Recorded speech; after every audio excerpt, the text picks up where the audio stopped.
Hello and good day to everyone. Welcome to the new chapter of seismic data processing and imaging.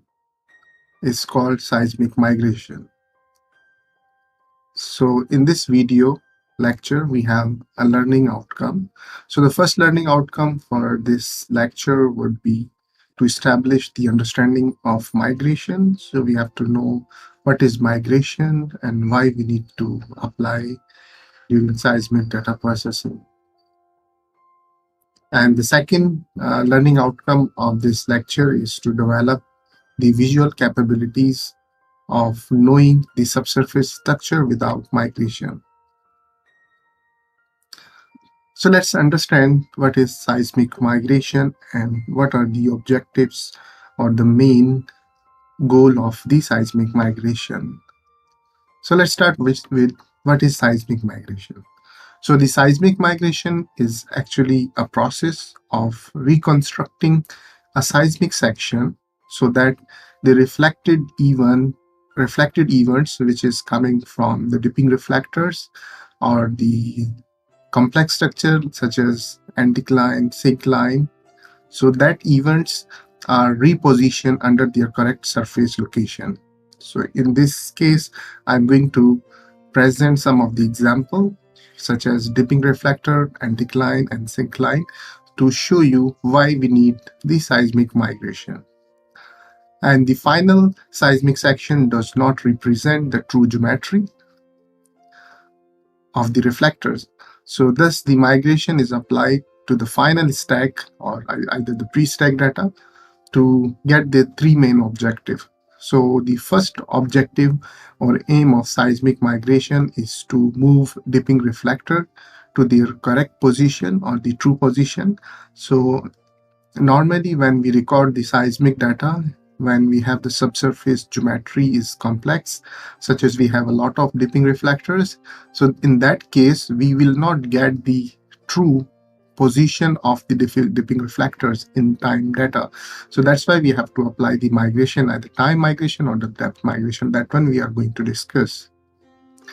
And the second objective or the aim of migration is to collapse the diffraction pattern. So during this migration, we actually eliminate the signal interference caused by the point diffractors, which I'm also going to discuss in detail. And the third objective of the migration is to improve the resolution and also focus the energy. So the image of the subsurface can normally be achieved by using the relatively imprecise velocity information obtained from velocity analysis, CMP, CDP gathers. That one we have discussed in the previous chapters about the velocity analysis. So these are actually three main objective of seismic migration. So here actually why we need to apply the migration. So in this case, let's say we have the horizontal reflector in the subsurface, then we have the shot here and the receiver here. So in the horizontal reflectors, our CMP is exactly below the CDP. CDP is actually below the CMP. So, but in dipping reflector, so obviously when this waves goes here and this reflect back to here, so your CMP and CDPs are not in line. So what reflect in the seismic recorded data, actually it's reflect in this direction. So it's going like this one. So we will assume this point is coming from this place, but actually this is not happening. So that's why we need to apply the seismic migration. So let's understand this concept, why I am saying that dipping reflector has a problem or has not captured or the recorded in our recording system. So let's say we have the one actual reflector, which is a dipping reflector, and then we have the surface over here. So what we do, we have the three shot and receiver point on the surface. So we record the data. So when we send the seismic wave, so wave actually goes in all direction. It's going like like a wavefront. So all the waves will go in this. So first it will reflect from this point, and second one will be recording from here, and the third one will be recording from this point. But actually, when we have the recorded data at the surface, because we don't know the subsurface geometry, we are blind, so we will have just the recorded time. So what will it record? Because the time which is coming from here to here, it will be plotted like this one. For this case, we will be having the time like this one, and for third case is like this one. So when we correlate this point, so we will get this reflectors like this one. So the blue color of the reflector or the line shows the recorded data, and the red one is actual. So now if we look at the wavefront is actually passing through these 2 points. So we know either this reflection is coming from this point, this point, this point, or either this point. But for that, we must need the velocity information of the medium so that we can plot our recorded time according to the true position. So for that case, we also can find the angle, so which is the real alpha t, and alpha s is the stacking. So from this expression, we can get the angle of this data. So that's why we need the seismic migration to move this dipping reflector from the recorded position to the true position. So the second case I'm taking here is anticline. So let's say in subsurface, you have real anticline structure. So then you plot a geometry on the surface recording system. So let's say you have one source and receiver, or just I'm talking about receiver because we already have the recorded data. So the recorded trace is actually coming from this point, but we don't know. So what we will do, we will plot, or it will be recorded here like this one, because the length of this red line is similar to length of this blue line. So for the second receivers, we also have the same case. So the recording is coming from here, the actually signal, but will be recorded like this one. Same for the other cases. So if you look at all the source and receiver, it will be coming like this one. And for the last one, you see this one and this one probably equal because the anticline is symmetrical. So once we plot or we interpret this anticline, it will be appears like this one. So this is the recorded anticline and this is the real anticline. So what happened in the anticline case? So the anticline structure will appear larger and with the wider flanks in the seismic recorded data. So you see the flank is smaller in the real anticline, but the flanks are wider in the recorded data. So that's why to bring this to the real position, we need the seismic migration. So the another case is actually the syncline. Yeah, this was the anticline, and this now we are moving to the syncline. So let's say we have the syncline, which is highlighted with the red line. So this is your syncline, and we have all the acquisition geometry, or we can name the receiver so to understand better which trace is coming from which point, because this is a quite complex geometry. So for this case, we have the A, which is actually the first receiver, so it is actually coming from here, but we don't know the time, we don't know from where it is coming. So if you plot the wavefront, it's actually passing through these 2 points. So we will put it at the exactly below the receivers, like this. So for second one, C is coming from here, but we will plot it here. So same case for all these traces. So that's why what we do, we recorded the sync line in a bow tie shape, which is actually the blue line. So you can see this is bow tie. It's actually the output of sync line. So I'll show you one animation to understand how this bow tie is actually appearing. So in this, you can see in the subsurface, we have a sync line and the wave is propagating from here. So once the wave hit to this point, so actually these are converting, and when it's recording at the surface, so it's actually recording the bow tie. So like this one. So this is a similar case in this one. but it's a wider syncline, and this is a smaller syncline to just give you an idea. So again, you can see here, so these edges actually producing the bow ties, and obviously this one is again coming from this direction. So now when we record the seismic data, so it was actually our Earth model, which was input.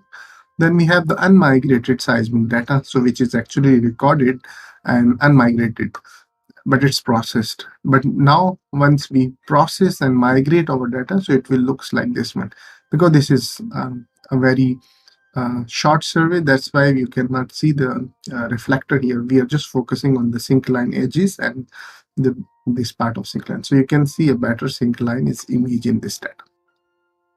So just to give you an example from the real case, so these is actually unmigrated lines, which is a 2D line. It's showing the north and south direction, and you can see there is some bow ties. So which is the red one is your bow tie, and once you migrate this bow ties, so you can see a small syncline is here appears, and the larger syncline is appearing here. So that was all about the understanding the seismic migration, why we need it, and what are the actually main objective of the seismic migration. We will continue with the next topics in the next lecture. Thank you so much and have a good day.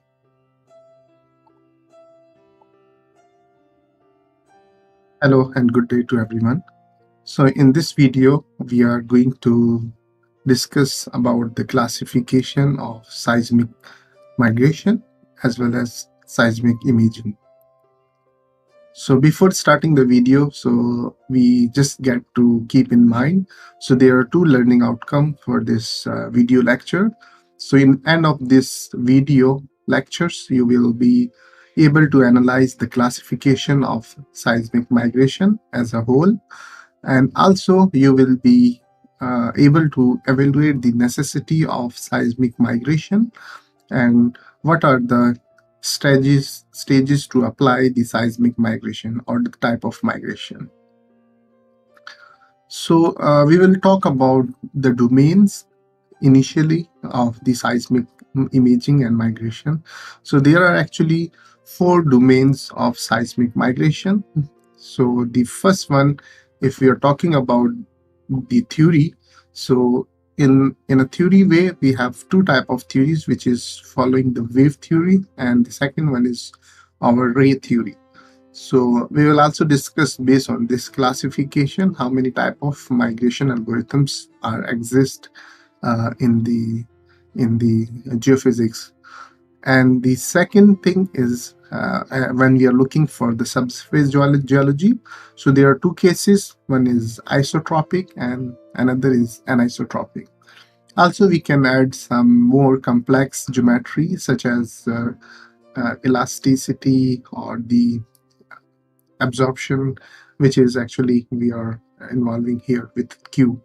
But in general, we have 2. Either the subsurface geology is your isotropic or anisotropic. So if we are looking at the wave properties, how many type of properties of the waves you're looking, either you're looking only P waves and densities, then we can go for acoustic wave, or either if you're looking PPS and density, then you can go for elastic, and inelastic is actually VPVS and density plus your absorption coefficient, which is called Q. So that is, when you are interested to look at the properties of the waves. And the last but not least, the dimension. So either your seismic can be 2-dimensional, 3-dimensional, or 4-dimensional. So normally what we do in the previous time, or even right now, if we are doing a small survey for different objective, we just go for 2D. For oil and gas exploration, mostly surveys are doing in 3D, and the 4D is actually when you are doing the EOR or the reservoir studies, then you can go for 4D survey. So actually 4D is a is a type of same 3D. So we follow the 3D at different times to perform the 4D survey. So now we'll look at the advanced classification of seismic migration. So as I mentioned, there are two wave theories, which is wave field extrapolation, and the second one is integral solution. So these are two main classification of seismic migration. So now we'll look at the wave extrapolation more into detail. So in this we have two further classification of wave field extrapolation. So in this actually we have one is one-way wave equation, and the second one is two-way wave equation. Further, if we look at the integral solution, so in integral solution normally we follow the Kirchhoff migration or gas beam or Gaussian beam migration. So that are two for integral solution.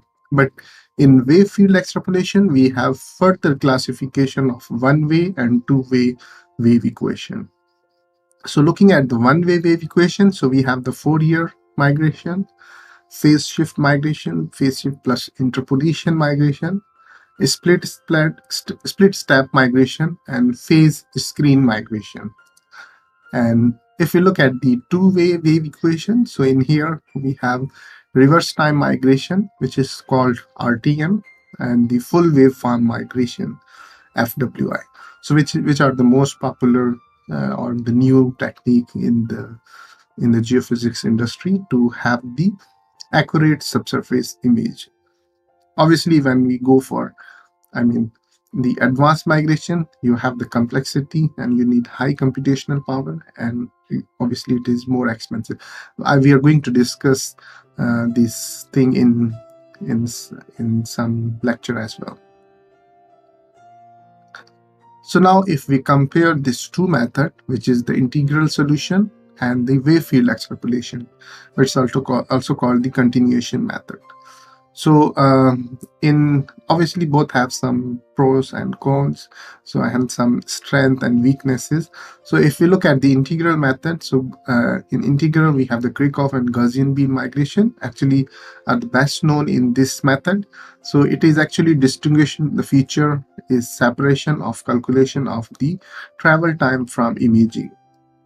And it is actually a subset of image can be computed without needing to image to entire volume. So either you want to have a small or one section, you can go for that. And there is some strength of this migration. So the deliver subset of the image volume, including the offset, and it's also cost effective and interactive model building. So in this you can use velocity analysis, interactive velocity analysis, and it's also give the good dip response. Let's say if you have 90-degree even dipping reflector or 80-degree up to 90-degree, it can give the better response is based on your acquisition parameters as well as the velocity model. So there are also some weakness of the integral method. So in this you have inherently kinematic actually, and usually only deliver one arrival path. It's not following the two wave, so actually it's one way. And the velocity field are coarsely sampled for travel time computation, and then the arrival time interpolated back to the seismic spacing. So that is actually the weakness of integral method. If we look at the wave field extrapolation, so it actually include the finite difference wave field continuation and also the phase shift correction. So each depth slice of the image is computed from the previously computed slice. So you have to do the parallel migration for all sections. And dip response is dependent on the order of expansion used. Thus, it's costly because it's depend on the order of expansion. So there are some strength of this method. So it's actually image all arrivals. Like you have the, you have the first arrival, then you have the multiples, you have diffraction. So it's image all arrivals. And more accurate amplitude treatment. So the amplitude preservation is very accurate because it's including the diffraction, multiples. So that is actually the key of absorbing the amplitude recovery. There are some weaknesses. The costly is not actually a weakness, but it's actually the demand of the industry. Obviously, when you're using high computational power and a lot of efforts, then obviously it becomes the cost effective. And it's obtaining a good dip response need higher computational power. It's obvious thing because we are using two-way wave field. It does not readily produce pre-stack data and difficult to achieve the cost-effective iterative model building without restrictive assumption, such as mono azimuth. For a mono azimuth, it's quite difficult to get the subsurface velocity model. So now we look at the complexity comparison. So let's say if we start from here, so the complexity is less, then going forward this side to the down is complexity is increasing. So initially the post-stack time migration or the pre-stack time migration, which is Kirchhoff. So that was the initial migration strategy. So the complexity is very low, and obviously the computational cost is also low. Then the second migration, which is fast beam migration, is called Gaussian beam, or another beam migration, which is a little bit complex than the Kirchhoff migration. Then moving forward is a Kirchhoff pre-stack depth migration. So it's the time migration. Then we have the depth migration. Then wave equation migration of full beam pre-stack depth migration. So in that, actually it covers all type of features in the subsurface. Then the lastly, which is the RTM, reverse time migration.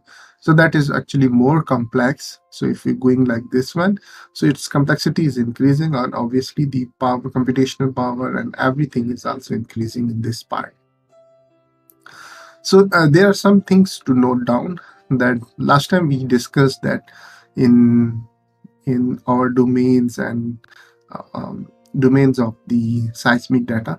So over there, I mentioned that normally the migration is done in offset domain, but just to note it down, when we are using wave equation migration, RTM or FWI, so for that purpose, actually we need the short domain, either it's 2D or 3D.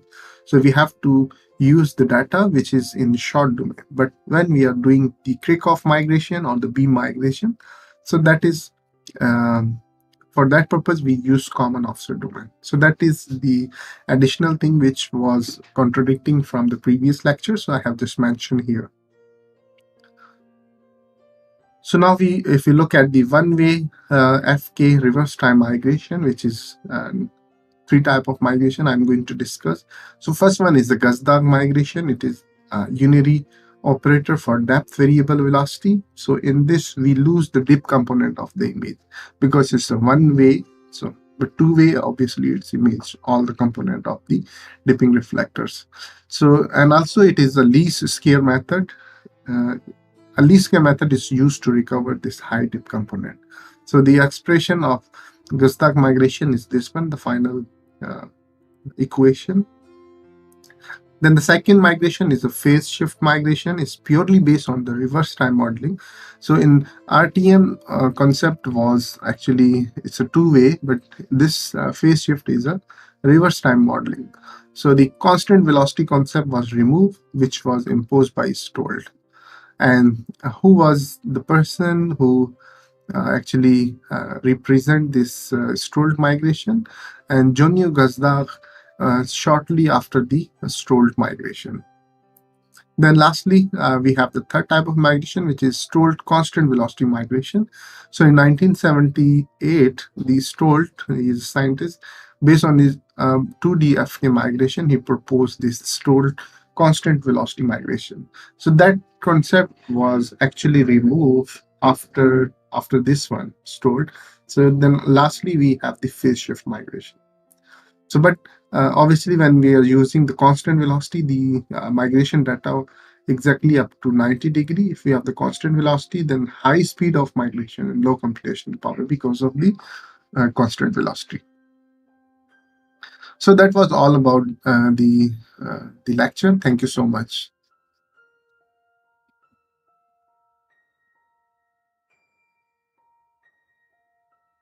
Hello everyone.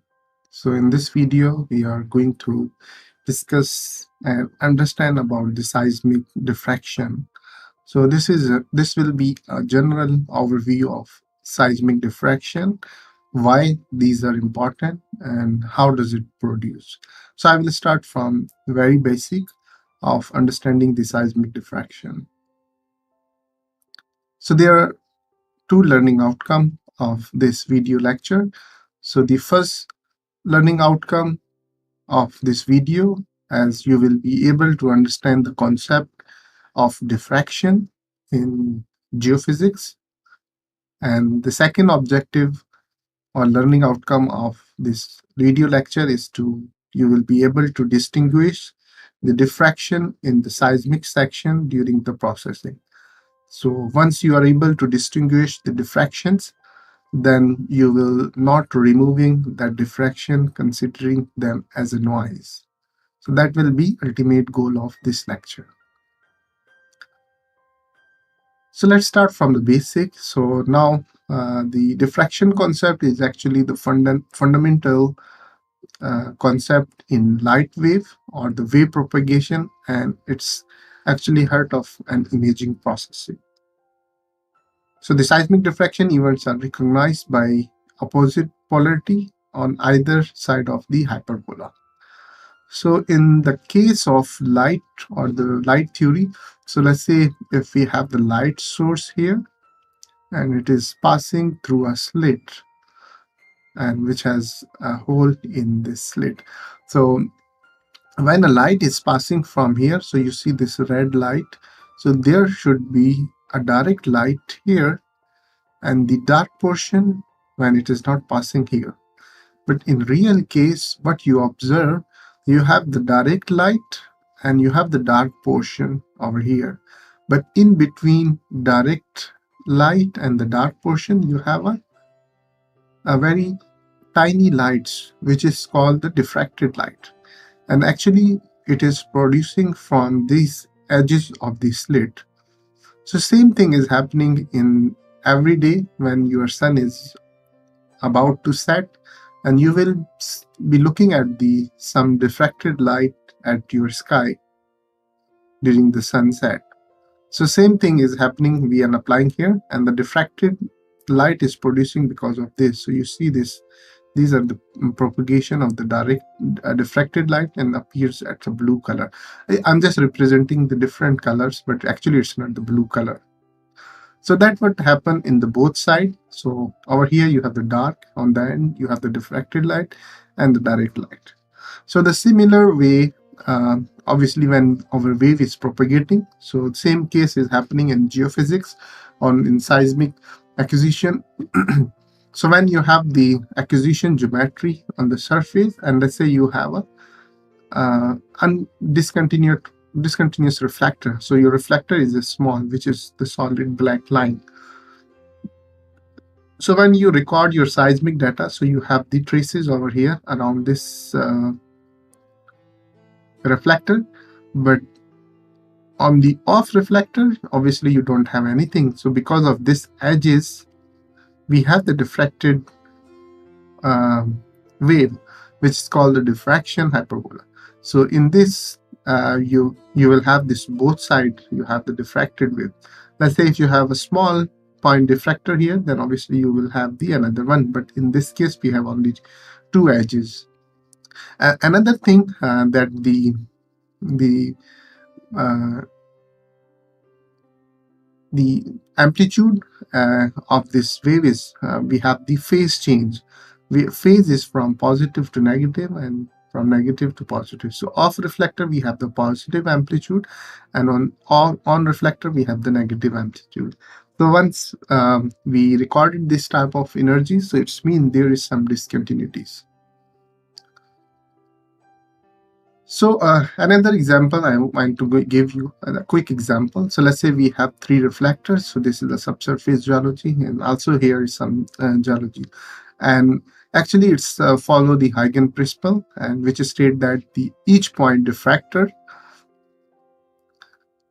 The wavefront act as a point diffractor or point source, generating spherical waves at each point. So let's say if you have the spherical waves which is following this wave, so we have this one, then so on.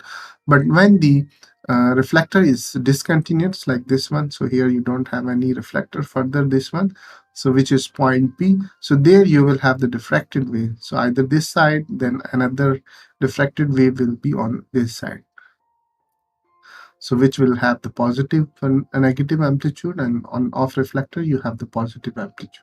So this all come the reflected waves. Obviously after stacking this amplitude, then you have the diffracted waves left on the off reflector. So logic actually behind the diffraction, a little bit understanding how we can differentiate and understand more closely to the diffractions. So the diffraction hyperbola can be explained by the Huygens-Fresnel principle. And there are two parameters on which the diffracted waves depends on. So one is the wavelength of the waves, and the second is the size of discontinuity. So these are two actually, the angle of diffraction also is directly proportional to the size of the wavelength. So in this case, on the figure which we are looking at the right, so in the top figure you can observe that the you have these small discontinuities here. So over here we have the diffraction producing. So you can see this is going in shape of parabola, but once it recorded at the surface, then it will be converted to hyperbola. But when your discontinuity is larger than the wavelength, then obviously there will be no effect, because of interference effect wouldn't play a role in this section.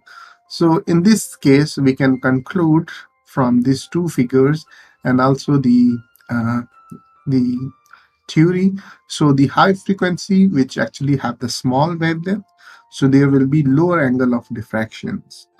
But if you have the low frequency, which have the long wavelength, then you have the high angle of diffraction. So in this case, we have the high angle of diffraction, but in this case, we have the low angle of diffractions.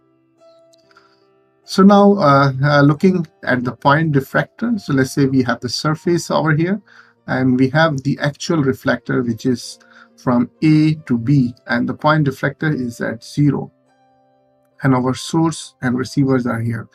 Once the wave propagate, it's actually recording from here, but we don't know. So we will plot it here like this is similar way, because it's recording the time.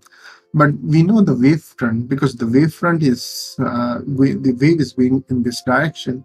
So either this point is here or here. So these are the 2 points. So then the another thing is a diffraction curve, which is actually passing through this point and this point. But if we know the actual velocity of the mediums, so in that case, you can record your diffraction and it can be imaged with proper velocity. In case of point diffractor, so let's say you have a point diffractor when you have source and receiver, 7 number of source and receivers here. So when you recorded data from this point diffractor, it will be appears like this one, because this time will be coming to this part. So it will be here. This number 6 will be coming here. So that's why the recorded data of the point diffractors appears as a diffraction curve. So now we look at the diffraction curves in 3D. So let's say if we have the velocity of the medium 2000 meter per second, and how the diffraction will appears in different depths. So the first diffraction curve is, or the hyperbola is at 1 kilometer, 2 kilometer, 3 and 4 kilometer. So if you observe from here, so you can see the flank of the hyperbola is spreading out. So the flanks are becoming more wider and wider with the depth. So that's why I'm going to show another. So here, if you have the velocity high, 3500 meter per second, then your observation will be more clear. So at 1 kilometer, you have a quite stretch hyperbola, but when you go in deeper, you will have the spreading out. So once you have very high velocity, like 5000 meter per second, which is normally in the case of seismic seismic recording system. So in this case, when you have the higher velocity in a deeper area like 4 kilometers, so the flanks of the hyperbola is spreading out. So this is the way in this situation. Obviously, you have the difficulty of understanding the seismic diffraction. Either it's a diffraction or it's a dipping reflector or whatever. So for that purpose, actually, we also use the diffraction separation method to differentiate either it's a diffraction or reflection. Then I'm using a different case here. So it's actually increasing velocity case. So let's say the velocity is increasing of the by depth, and your diffraction curves, how does it appear?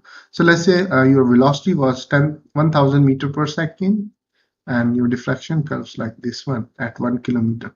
And over here you have the velocity 3000 meter per second, and the depth was 5 kilometer. Yeah, so that's why it appears like this one. So this is the 5 kilometer. And the another case, you have the velocity decreasing with depth. So let's say this one is other way around. So this was 1000, so now 1000 is coming here. So the same velocity of the diffraction with 1000 and 1000 act differently at the different depth. So from this analysis, we can understand the diffraction is not only depending on the depth, but not only the velocity, but depth also. So there are two factors of diffractions observation. So the same diffraction curve at different velocity at a different depth will behave differently. So this is a quite complex subject, and you have to understand it accordingly. So now why we need to consider these diffractions. So now this is an example.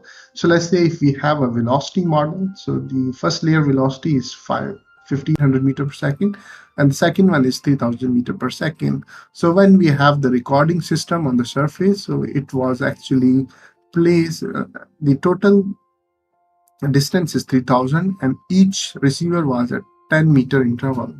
So let's say there was a hole in this reflector, so it was 100 meter hole. So in 100 meter hole, we have the 10 different receiver. Here 10 different receivers, and this is a zero offset, so that's why we have the 10 receivers here. So over here in the recorded data, you cannot observe that there is a hole in this reflector. Only if you consider this diffraction, because these diffractions are appearing here. So from this one and this one, so you can observe from this diffraction that there is a hole.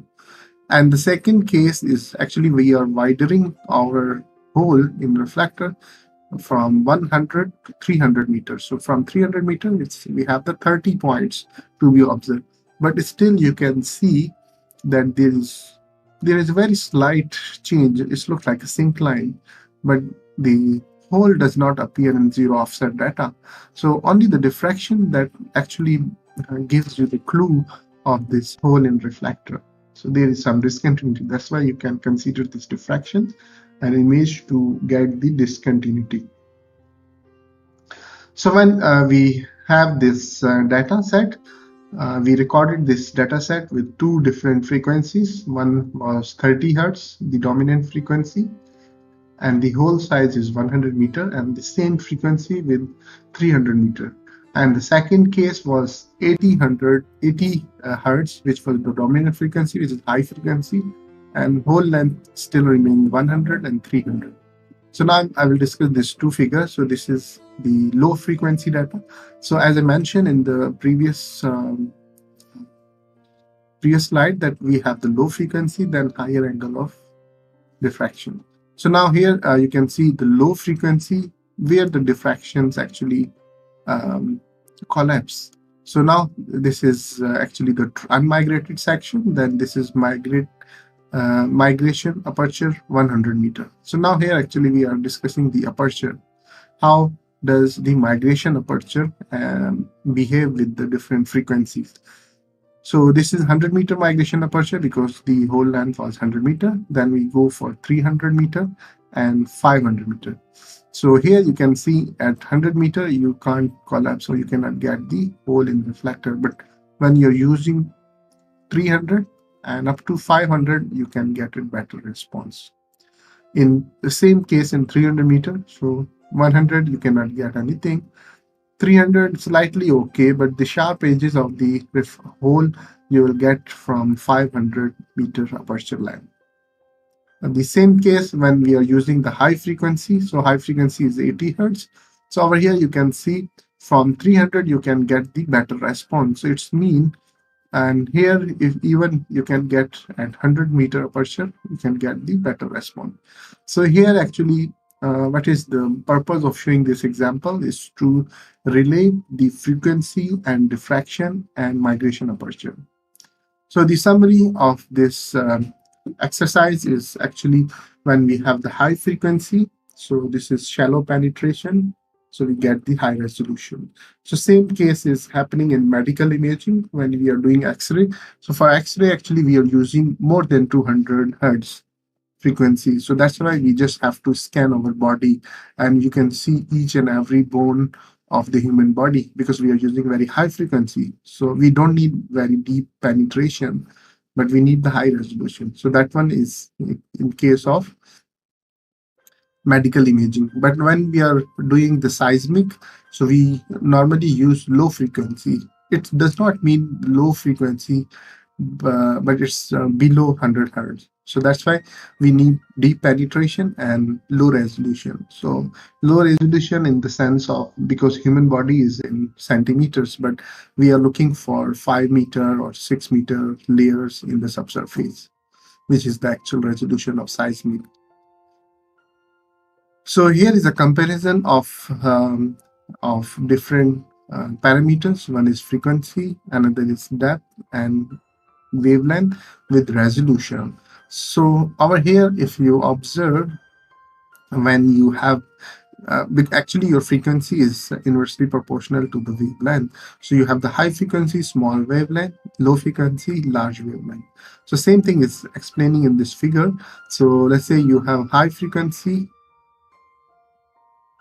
and if you look at the resolution, so resolution will be increasing in this way, but the penetration will be decreasing with frequency. So that's the actually concept of resolution and penetration here. So if we look at the high frequency, obviously we have the less diffraction response, and low frequency have the high diffraction response, which is actually we have seen in the previous example. So then the high frequency will need shorter migration aperture because we have the less diffraction. So if you have the low frequency or the high diffraction, then you need longer migration aperture. So that was a summary of understanding the diffraction and what are the relation with frequency, resolution, wavelength, and the migration aperture. So here is one real example. So this is actually before preserving diffraction. So you can see the flanks of the hyperbolas are not very clear, but when we preserve the diffraction, so you can see the diffractions are appearing here. So this is before, this is after. So this is actually seismic response, and this is the migrated data. So here you can see these are diffractions appears here. So once you migrated, you can observe this is a migrated. This is apex and this is migrated. Obviously it is moving a bit down because of the dipping reflector, as I mentioned in the previous lecture. So that's all about the seismic diffraction. Thank you so much.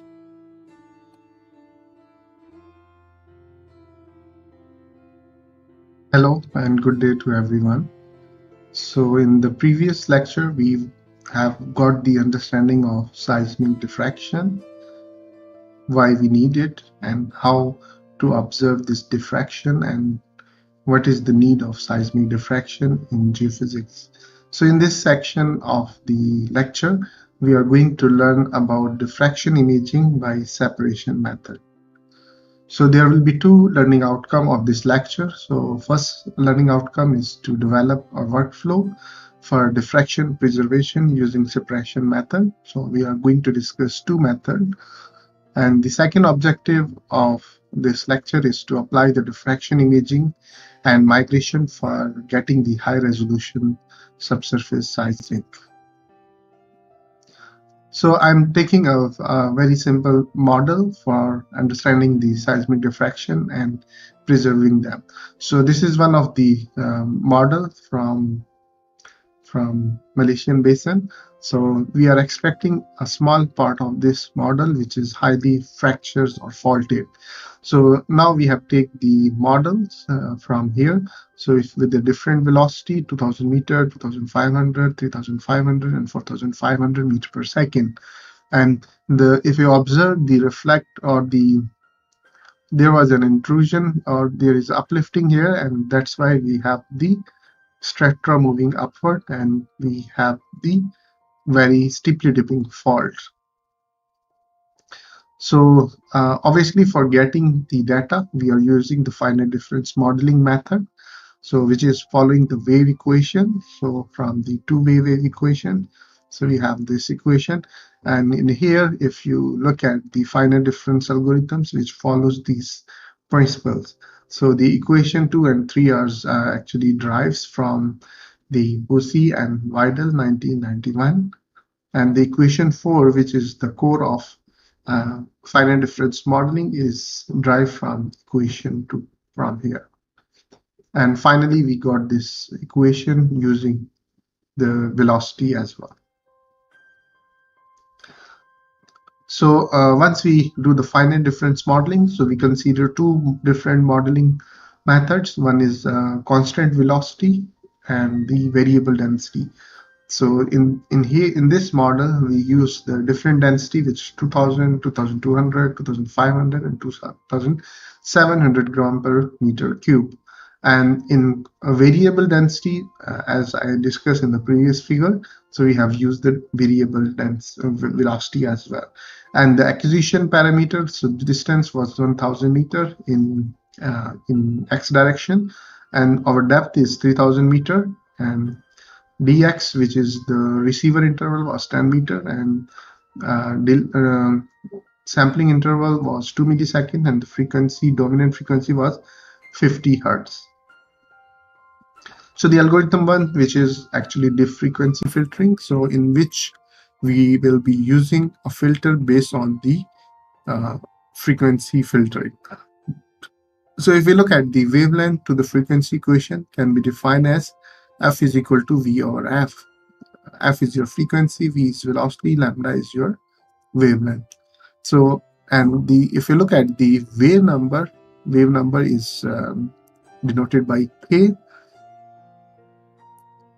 So it's actually inversely proportional to the wavelength. So it's mean if you have the low wavelength, you have the low wavelength, less number of wave number. So the diff frequency filter was actually derived by the slope. So it was actually calculated based on dt over dx, which is equal to 1 over v apparent velocity of the data. So what were the steps to perform this diffraction separation approach? So the first, we have the pre-processing to improve the data quality, and stacking if we have applicable to do the stacking, but we are using the zero offset data, so we did not apply any stacking. So then we apply the Fourier transform to observe the spectrum.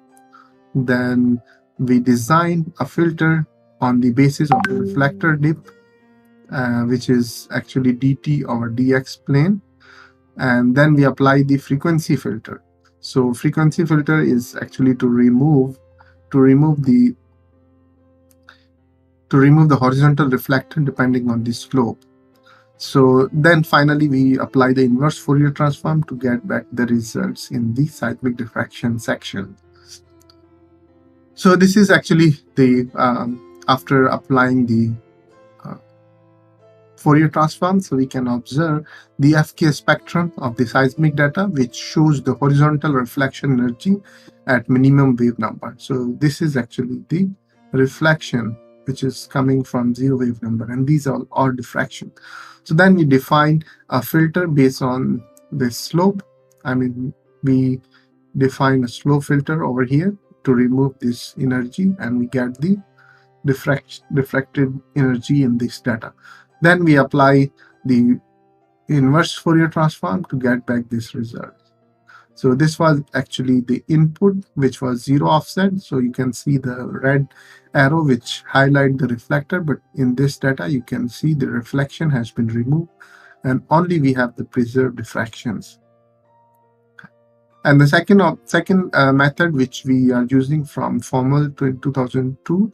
So in this method, actually what we do, we have the slope identification based on plane wave destruction. So the detail of this derivation and the method is given in formal 2002. So in here, what we do, actually we have the zero input your model, then you have the zero offset synthetic gather, then this one is the previous example which we have shows using DFF, diffraction separation, and this one is the output of plane wave diffraction. So just to compare these two methods, which method is better? So both method has their own accuracy, but here you can see in DFF you can see a reflection is removed, but in here this one was not considering as a reflection and keep as it is because it's slightly dipping reflector. So that's why it keeps in the data. But in here, only the dipping reflector, which was this one, is kept and this was removed. So the another model which is used to apply the diffraction separation is a Marmousi model. So this is your input model. And this one is your zero offset stack section. Then you have the DFF frequency filtering and plane wave diffraction filtering. So PWD diffraction separation has removed all the reflected energy because in DFF you can see this was the horizontal reflection, but it is preserved in the data set. But PWD, which has accurately removed all the reflection energy from the data and preserve only the diffraction. So let's see which method is better, because from observation, we don't know which one is better. So we have to do the quantitative analysis for this data. So for that purpose, we actually plot the frequency spectrum of PWD and DFF.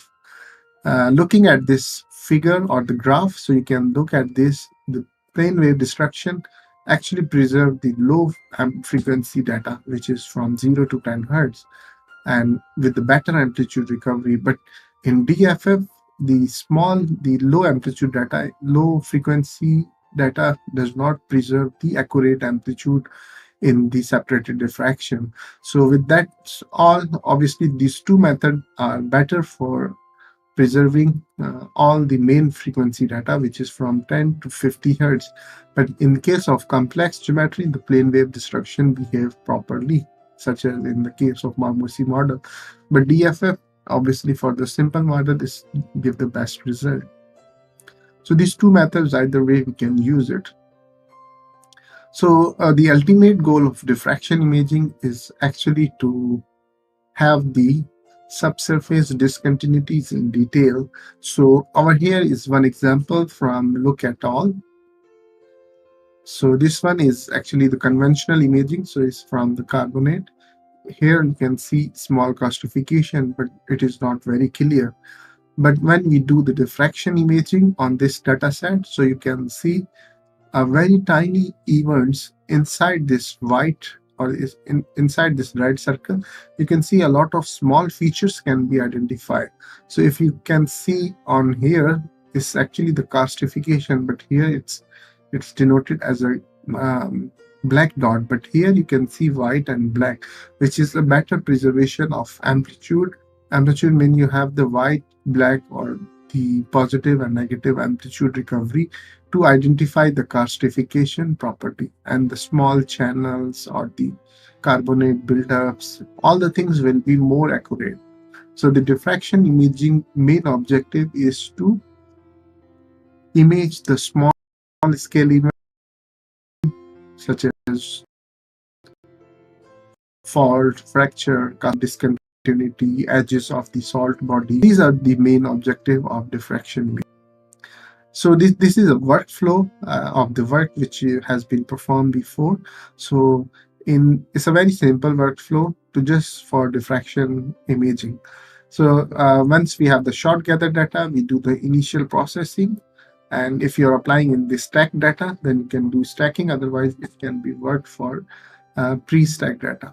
So from the stacking, you can find the data slope and do the plane wave destruction to get the diffraction image.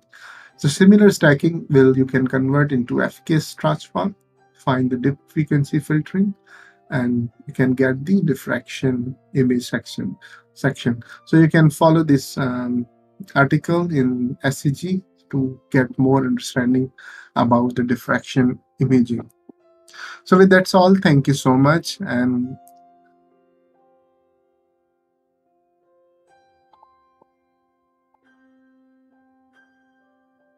hello. In this part of video lecture, we are going to discuss about over and under migration, and we will look at 2D versus 3D seismic data for migration, or actually we look at the um, what is the effect of 2D and 3D on seismic migration. So there will be two learning outcomes of this video lecture. The first one is to understand the concept of over and under migration. Then the second objective of this lecture will be to establish and design of 2D versus 3D seismic data and how much is accurate to define 2D or 3D and how we can define the line's accuracy. So the over and under migration, if you look at the definition, so when the velocity is higher than the actual velocity of the data is called over migration. And the another way of under migration is to when the velocity is lower than the actual velocity of the data is called under migrated data. So I'm going to show examples to explain over and under migration. So understanding the under migrated data with a point diffractor. So let's say we have a zero offset section. So we have a point diffractor. So when we record the data, so we have the diffraction hyperbola. Let's assume that the actual migration velocity of to migrate this data is 1000 meter per second. So as we are discussing under migration, so we'll use a small velocity than the actual velocity. So once we are using the 8000 meter per second migration velocity, so this will be appearing like this. So actually this is collapsing the diffraction, but because of the velocity is low, that's why it does not collapse all the event of the diffraction. So if we are using a velocity, let's say this was 20% less, this was 10% less than the actual, then it is collapsing a bit more than and then this one. So once we are using 5% lower velocity, so then you can see a very small diffraction hyperbola. But when we use the accurate velocity, let's say we are using the 1000 meter per second, so you can see the diffracted event or the diffracted point has been imaged here. So that is all about the under migration. So this is under migrated, this is under migrated, this is also under migrated. But obviously it has a different capacity. It's 20%, 10%, 5%. So now we look at the over migrated data. So same case, if we have the zero offset section and the actual velocity is 1000 meter per second. So once we migrate the more velocity, let's say we use 5% more velocity. So when we have 1050 meter per second velocity, then you can see this hyperbola become to parabola, converted parabola. So I'm just shifting this time from here to here. So because this, just to show this one. Then we use a bit more velocity, let's say 10% higher velocity. So in this case, you can see this hyper parabola is becoming more bigger.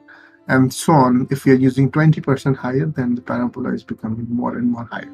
So in the seismic data, if you see this type of events, like if your point diffractors are converting into parabola, so it means you're using a bit higher velocity. And the same case, if your hyperbola is not collapsing, then it means you are using the lower velocity. So that is all about the over and under migration in case of diffractions or the discontinuities. Also, in some other cases, we have the dipping reflector. So how to understand the dipping reflector concept?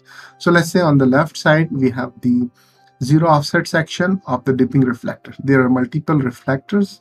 So it appears in seismic data like this one. As I given an example in the start of the seismic migration overview. So in that, you can also look when a dipping reflectors appears a bit more toward the right when you are using the lower velocity. An actual reflector is here. So now if you look at the accurate migrated section, which is actually the velocity is 1000 meters per second. So it's from A to B. So this one reflector appears here. But if you're using a velocity a bit lower, let's say 5% lower velocity, so the dipping reflector will appear a bit lower than the actual. So if you're using, I think 10% lower velocity, then it's almost similar or a bit more. If you're using 20% lower velocity, then obviously it is more toward the left, or the angle will be more smaller than this one. So now you can understand how to understand the velocity concept during the migration, which is under or over migration. So this is another example of over migrated data using the dipping reflector. So same case as we discussed in the previous slide. So over here we have the same case, a migrated section with the 1000 meter per second velocity. So now if you're using the velocity 5% higher, so it's moving toward right. So that is the difference between the under and over migration. Then if you're using 10% higher velocity, let's say 1100 meter per second, so it's moving a bit more toward right. And when we are using a bit higher, 20% higher, so it's moving toward right, and also it's going to be very low than the, it's the migrated section should be here, but the observed section are actually here. So this is all about the our migrated data. Let me repeat again. So now let's look at the over migrated data. So it's the same case like we have discussed in the previous slide. So we have the zero offset section, then we have the desired migration. So let's say this is the migrated data with actual velocity, but when we are using velocity 5%, so you see on the back side, the reflector is moving toward left. Then when you're using a velocity 10% higher, then actual reflector should be here, but appears to be here and moving toward up a bit. And if you're using 20% higher velocity, then you can see dipping reflector is moving more toward left. So that is actually the difference using the lower velocity and the higher velocity, under or over migrated. So methods for post-stack migration. So let's see here. So actually in time migration, why we use this over and under migration. So when actually we have no lateral velocity changes, then we only use the time migration. So in time migration, we have the diffraction migration, such as Kirchhoff migration as well. And we have wave equation finite difference migration, which is also called downward continuation.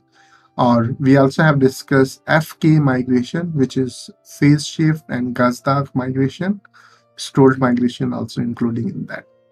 So when we are talking about depth migration, so only we apply the depth migration when there is a lateral velocity changes.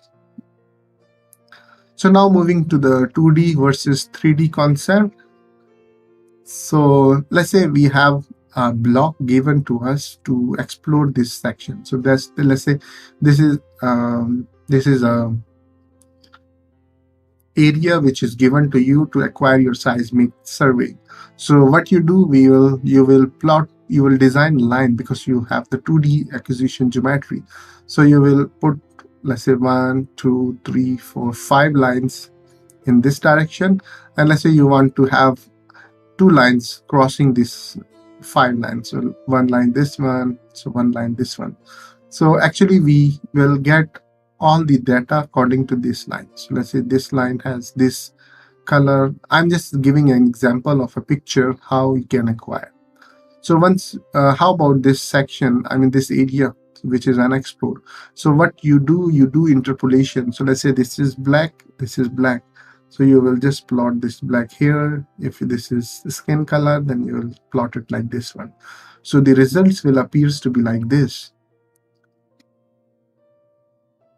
So this is not a clear image, obviously, but when you have the 3D data, so let's say this is a subsurface inside, then when you plot your acquisition geometry in all direction, let's say your source and receivers are at each point, and your acquisition vessel or the inland case, you have vibroseis is moving this direction, this, and all direction, and all the receivers are active.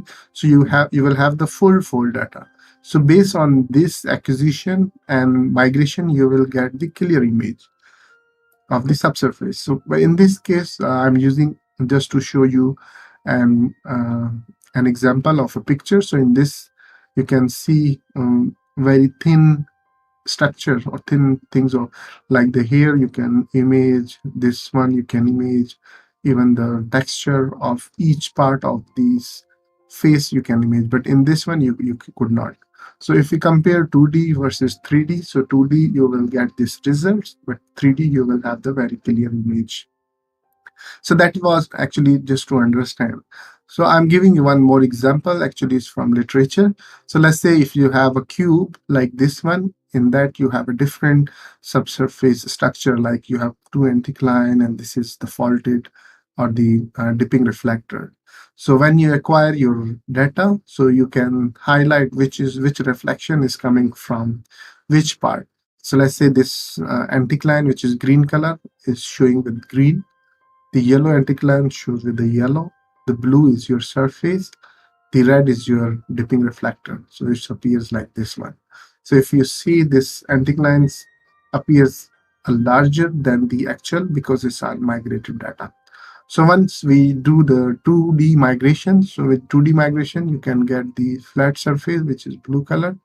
Then you have the green color anticline. You can get the better anticline, but you're confused with this blue and yellow anticline. So you see this is blue and yellow anticline.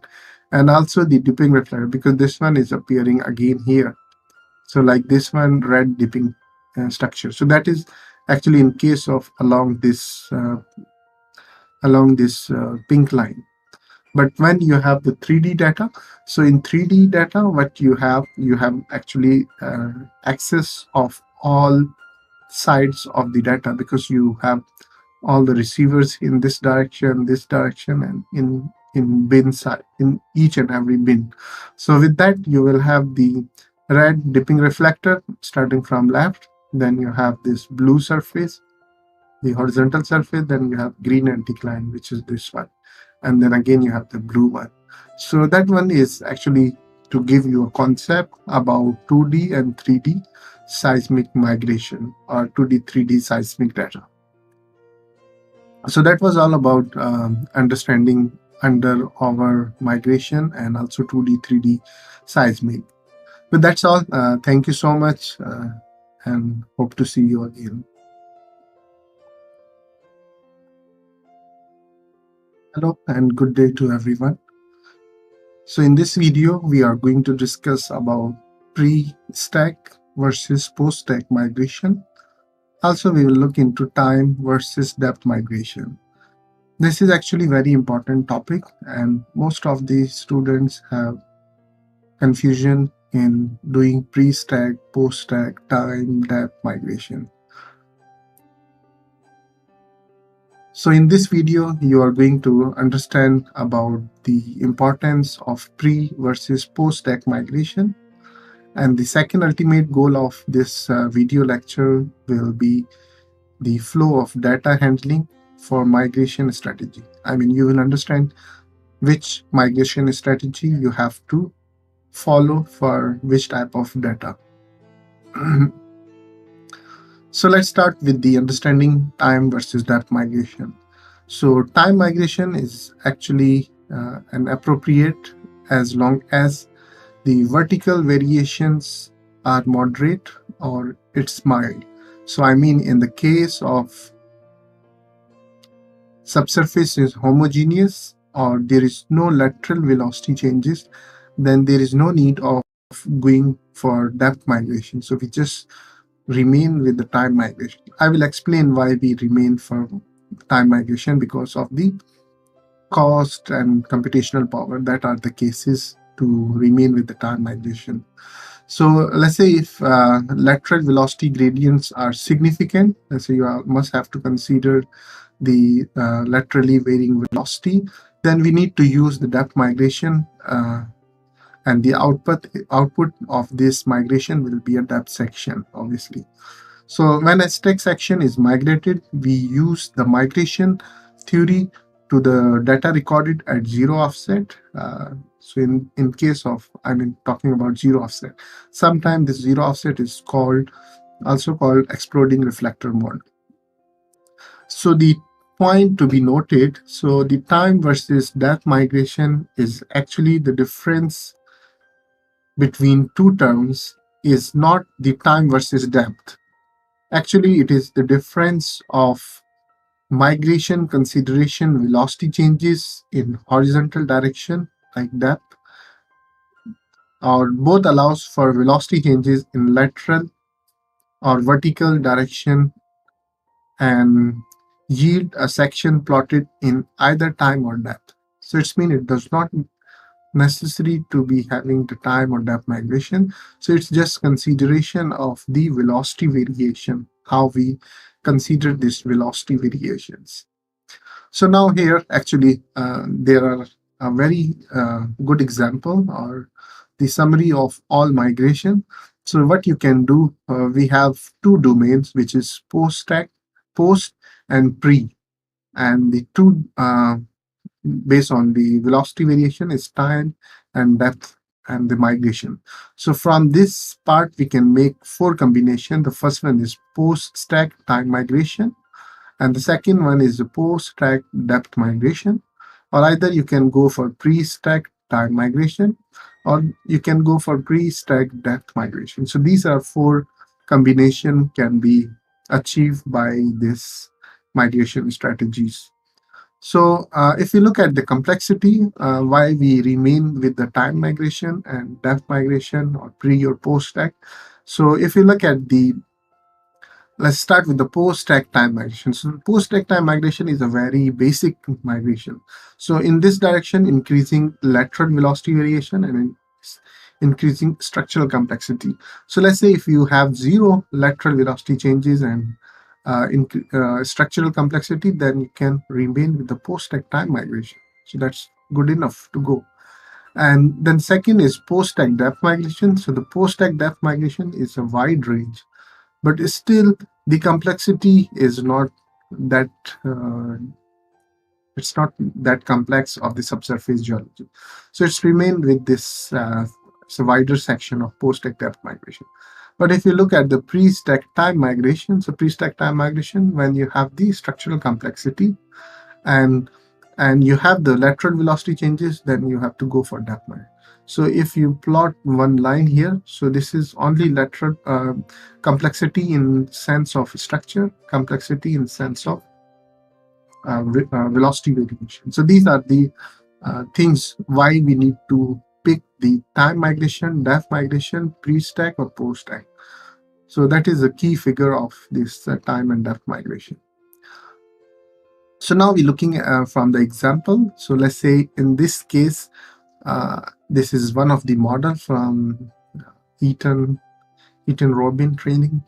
So it's a velocity model use pre-stack depth migration. So why we use pre-stack depth migration? Because here the lateral velocity changing. So you see this color and this color, this is a quite high velocity and this is the low velocity. So laterally velocity is changing.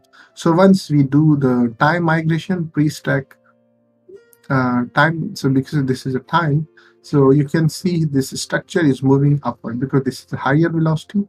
So the wave travel faster in this direction, so the time will be less over here.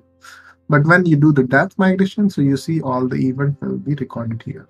So you can see this place actually on the top, you can see there is no difference because there is no lateral velocity changes, because this blue layer is the same velocity in this and this section. But once we're moving here, so there is a lateral velocity changes. So that's why we have the difference in this imaging. So that's why we prefer in this type of scenario depth migration, such as salt body deposit or this type of things. So now we look at the pre versus post stack migration. So what are the migration classification according to its position in the workflow?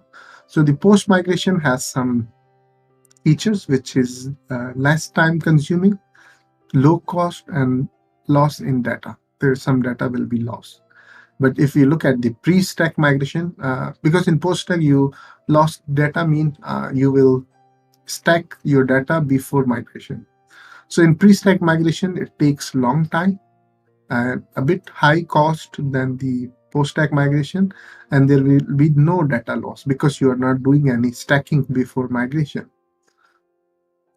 So now understand the flow of post-stack migration. So let's say we have the input data, which is in CMP gather. So you see the hyperbolic move out before NMO correction. So once you do the NMO correction, so you have this gather. Then what you do after NMO correction, you do the stacking. So with the stacking, you will get only one trace over here. Then you have the velocity model, which is taken from NMO correction or velocity analysis. Then you do the migration, so which you will get the migrated trace. I mean, I'm showing just one short gather. If you have multiple short gather, then obviously you have the multiple traces here. But now if we are looking at the pre-stack migration workflow, how does it work? So same case, we have the short gather data, then you do the NMO correction, so which is the most initial part. So after that, what you do, you split into different offset slots. So let's say NMO correction was in offset, so you will have the 10-meter offset, 20, 30, 40, 50, and so on. How big is your offset? So all offset will come here. Let's say this is 10, 20, 30, 40, and so on. And with this all offset, you have the migration velocity, you have the subsurface velocity model. Then you will do the migration to each offset. So let's say 10-meter offset got this one, 20 this one, 30 this one. Then after the migration, either you want to do the stacking, which will be the pre-stack migration cube, or either you go for the angle stacks. Like you want to have the near, mid, far, or full offset, you can keep as it is with this data, or either you do the stacking to get the each one trace from all these offsets. So that is actually the main difference between pre and post stack migration. So here is one of the example which is taken from Diamond Geophysical. So actually this is a very broad comparison with 3D post stack time migration and 3D pre stack depth migration. So here we have post stack and time. Here we have three pre-stack and depth migration. So if you look at the this part of the section, so you can see a continuity of this reflector. Then the second one you can see over here as well. This is also continuous. Then in the deeper section, you can see the subsurface geometry is very visible.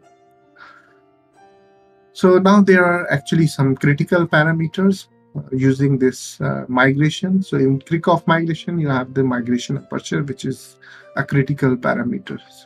Then finite difference, you have the depth step slice. You have to be very accurate with the depth slicing. And the storage migration, you have the stretch factors is one of the factor. Then this is one of the example from GECO Parkala. So this is a quite old data set. So this one is actually unmigrated data. And this one is the post-stack migration. So you can see a bit continuity of this reflector, but the below you can't find any things. But once you do the depth migration, so you can see a bit continuity of this. So when we interpret this one, so you can see the salt body like this one. And this was the actual model to migrate this data. So another example I'm just going to show from the Gulf of Mexico, which is 6B data. So this one is velocity model. Then you have the zero offset gather data. So you can see a lot of diffraction here. So this is unmigrated. So once you do the migration using the, it's also actually comparing the Kirchhoff migration and wave equation migration. So over here you can see this bit loss of geometry, but here you can see every part of this salt body has been recovered, and you see the below reflector is also recovered. Then we have another, which is fracture model, which is Marmusi. So this is the offset data, and this is exploding reflector migration. And this one is exploding reflector migration with diffractions. So you can see a lot of high resolution, and the data quality has been improved. So that was all about pre-stack versus post-stack and time versus depth migration. I hope you understand the concept of migration and logic behind choosing the correct migration strategy to improve your data. Thank you so much.